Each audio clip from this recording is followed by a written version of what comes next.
بسم الله الرحمن الرحيم سلام الله عليكم ورحمة الله تعالى وبركاته كلنتو عن wanaagsan daawadayaal meel ka soo daafaca caalamka joogtaan ku soo dhawaada warka saacada Rays TV xaruntiisa dhexe magaalada Muqdisho anigu Bahja Cabdullaahi Salaad ayaa idin kugu diyaara 3 sano kadib madaxweynaha Jamhuuriyadda Federaalka Soomaaliya ayaa la kulmay dhalinyaradii loo qaaday dalka Eritrea kuwaas oo la aaminsanaa in lagu laayay dagaalkii ka dhacay gobolka Tigreega madaxweynaha Soomaaliya Xasan Sheekh Maxamuud oo helinayo madaxweynaha dalka Eritrea Siyaasas Afwerki ayaa kormeeray cutubyada ciidanka xoogga dalka Soomaaliyeed ee tababarka u jooga dalka Eritrea madaxweynaha ayaa salaan sharaf ka qaaday cutubyadan oo si gaar ah loo tababaray waxa uu u kurgalay xaaladooda nololeed isagoo warbixino ka dhageystay qaar kamid ah saraakiisha iyo askarta madaxweyne Xasan Sheekh Maxamuud uga mahad celiyay booqashada uu ugu yimid madaxweynaha jamhuuriyadda oo la hadlay ciidamada ayaa uga warbixiyay qorshaha dawladda ee sugidda amniga guud ee dalka iyo xoreynta deegaanada ee ku dhuumaaleysanayaan al-shabaab kuwaas oo cadow ku ah horumarka iyo dawladnimada shacabka Soomaaliyeed madaxweyne Xasan Sheekh Maxamuud ayaa adkeeyay fulinta balanqaadkiisii ku aadanaa soo celinta ciidanka Soomaaliyeed ku sugan Eritrea isagoo xusay sida shacabka Soomaaliyeed ugu farxayaan muuqooda halka ay cadawga argagixisaduna ay ka naxayaan cududooda madaxweyne Xasan Sheekh ayaa sidoo kale dawladda Eritrea ugu mahad celiyay tababarka ciidamadan oo qayb ka qaadan doona xasilinta Soomaaliya dhanka kale madaxweyne Xasan Sheekh Maxamuud oo uu helinayo dhigiisa dalka Eritrea Siyaasas Afwerki ayaa booqday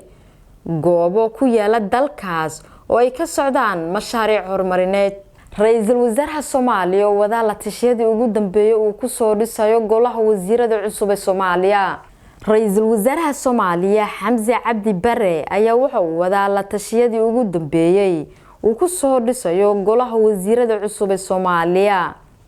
kulamadan ayaa waxa uu leeyahay qaybaha kala duwan ee bulshada siyaasiyiinta iyo xildhibaanada baarlamaanka Soomaaliya warar soo baxay ayaa sheegay in ra'iisul wasaaraha Soomaaliya uu qorsheynayo inuu kordhiyo golaha wasiirada Soomaaliya ilo wareedyo ayaa sheegay in Xamse uu doonayo in wasiirada uu gaarsiiyo ilaa 30 xubnood halka markii hore ay ahaayeen 26 wasiir qorshaha wasiirka koowaad ee xukuumadda cusub ayaa inuu soo kordhiyo ugu yaraan ilaa 4 wasaaradood oo mid kamid ah ay tahay wasaaradda deegaanka ra'iisul wasaaraha cusub ayaa la filayaa in maalmaha soo socda uu ku dhawaaqo golihiisa wasiirada kadibna uu horgeeyo baarlamaanka Soomaaliya si loo meelmariyo xukuumadda Soomaaliland ayaa beenisay wargeeska The Times of Israel ku sheegay in wafdi ka socda Soomaaliland ka qayb galay shir looga hadlayay xiriirka Afrika iyo Israel qoraal ka soo baxay xukuumadda Soomaaliland ayaa looga hadlay hadal lagu daabacay wargeeska The Times of Israel kaas oo lagu sheegay in wasiir ka tirsan xukuumadda Soomaaliland uu Israel kaga qayb galay shir ku saabsan iskaashiga wadamada Afrika iyo Israel qoraalka ayaa lagu yiri war aan sal iyo raad toona lahayn ayaa lagu baahiyay wargeeska The Times of Israel kaas oo ay ku sheegeen wargeeska in wasiirka wasaaradda gaashaandhigga Soomaaliland ka qayb galay shir lagaga hadlayay iskaashiga Israel iyo wadamada Afrika waxa ay sidoo kale sheegeen inuu yahay been cad warka ka soo baxay wargeeska The Times of Israel uu wasiirka wasaaradda gaashaandhigga Cabdiqani Maxamuud Caate iyo Fariid uu ku mashquulsanaa howlaha dawladda uu hayo waana been cad oo marag madoona ah wasiirka wasaaradda gaashaandhigga Cabdiqani Maxamuud Caate iyo Fariid waxa uu muddooyinkii u dambeeyay ka shaqeynayay howlaha qaranka ee hor yaala waxa uu kamid ahaa guddigii qabanqaabada maalinta qaran ee 18 May waxaana uu ahaa gudoomiye ku-xigeenka guddiga 18 May waqtiga uu wargeesku ku sheegay inuu shirka ka qayb galay wasiirka waxa uu ku mashquulsanaa qabanqaabada xuska maalinta qaran ee 18 May ayaa sidoo kale lagu yiri qoraalka ka soo baxay maamulka Soomaaliland qoraalka ka soo baxay Soomaaliland ayaa waxa lagu soo gabagabeeyay war noocan ah waxa loogu talagalay in sumcadda qaranka Soomaaliland lagu waxyeeleeyo ciidamada dowladda ayaa howlgalo ka sameeyay deegaano ay fadhiisimo u ahaayeen kooxda al-shabaab oo ka tirsan gobolka Gado. ciidamada dowladda federaalka ee Soomaaliya ay geysay gobolka Gado ayaa saacadihii la soo dhaafay waxaa howlgalo ka dhan ah ururka al-shabaab ka fuliyeen deegaano hoostaga degmooyinka Doolo iyo Luuq ee gobolkaasi Gado. ciidamada watay gaadiidka dagaalka iyo hubka noocyadiisa kala duwan ayaa howlgalka si gaar ah uga fuliyay inta u dhaxaysa deegaanka Gadweyne iyo degmada Luuq gaar ahaan deegaanka Shataalow halkaas oo dhowr jeer ay al-shabaab weeraro ka fuliyeen. howlgalka oo ay si wadajir ah u fuliyeen dhammaan ciidamada qalabka sida ee ku sugan gobolka Gado ayaa waxaa hogaaminayay saraakiil sare oo ay ka mid yihiin taliyaha ciidamada nabad sugidda iyo sirdoonka gobolka Gado gaashaanle sare Cabdiraxmaan Cabdullaahi Aadan abaanduulaha guutada 10aad ee qaybta 43aad ee ciidamada xoogga gaashaanle dhexe Cismaan Cabdi Qorax iyo taliyaha qaybta booliska gobolka Gado gaashaanle sare Cabduqaadir Cumar Biixi. saraakiisha ciidamada ayaa waxay sheegeen inay howlgalka kula wareegeen deegaano dhowr ah oo ay gacanta ku haysteen ururka al-shabaab isla markaana dadka ay ku dhibaateyn jireen. sidoo kale waxay sheegeen inay sii wadi doonaan howlgalada ka dhanka ah ururka al-shabaab ilaa iyo inta ay ka xaqiijinayaan amniga wadada u dhaxaysa degmooyinka Luuq iyo Doolo ee gobolka Gado. howlgalkan ciidamada kala duwan ee dowladda Soomaaliya ka fuliyeen deegaano ka tirsan gobolka Gado ayaa ku soo beegmaya xilli dhawaan ciidamada dowladda dagaal xooggan kula galeen al-shabaab wadada u dhaxaysa degmooyinka Luuq iyo Doolo ee gobolka Gado. dadkii ugu badnaa ayaa ka soo barakacay deegaano ay ku sugnaayeen kooxda al-shabaab kuwaasi oo nolol adag ay ku haysato deegaano dhacan gobolka Galgaduud. dadkan iskugu jira caruur iyo dad da' ah ayaa haatan ku sugan deegaanka Godilabe ee gobolka Galgaduud halkaas oo ay qaarkood wajahayaan dhibaato dhinac kasta kaasi oo ay u dheer tahay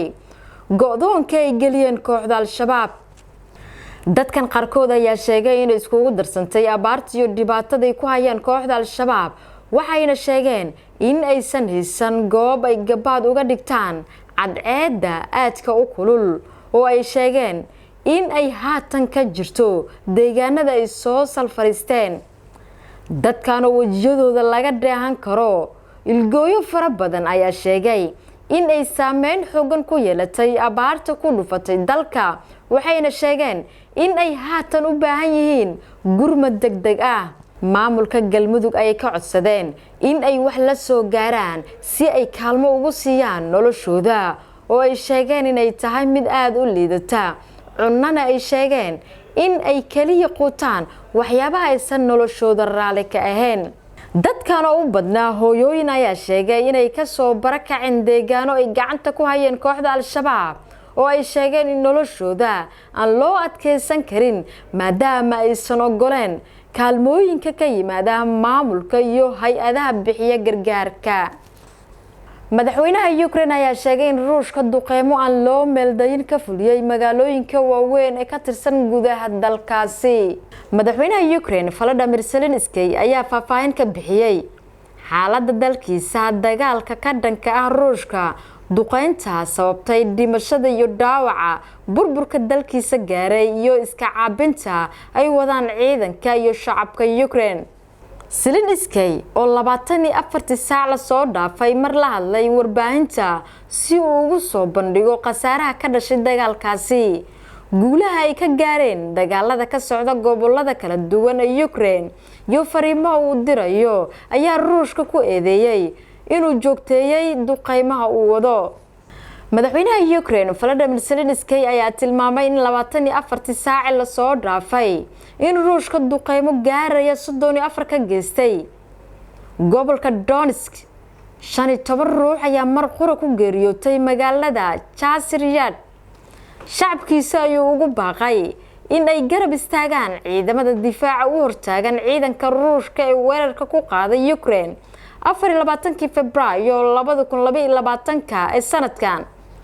madaxweyne Zelensky ayaa sheegay in Moscow ay ku fashilantay dagaalka. Ruushka ayaa guul ka sheegtay dagaalka uu ku qaaday Ukraine. Moscow ayaa ku goodisay in ay soo afjarayso ciidamada ka soo horjeeda ee Ukraine oo dhanka kale ay tilmaamtay inay garab ka helayaan kooxo calooshoodu shaqsiyaal ah. Ukraine waxay qudheeda sheegtay inay iska caabin xooggan kala hortagtay Ruushka. Kiev ayaa sheegtay in dagaalka ku waqti dheeraaday Moscow in ay ku ogaatay awoodda aan la dahari karin ee ay leeyihiin ciidankeeda. guud ahaan daawadayaal qodobkaas ayaa ugu dambeeyay warka saacadda Rays TV xaruntiisa dhexe magaalada Muqdisho. Anigu Bahja Cabdullaahi Salaad ayaa idin la socodsiinaysay. intaan dib dambe ku kulmi doono warkan warka xiga aan idinku dhaafo sida iyo nabadgelyo. wassalaamu calaykum waraxmatullaahi tacaala wabarakaatuh.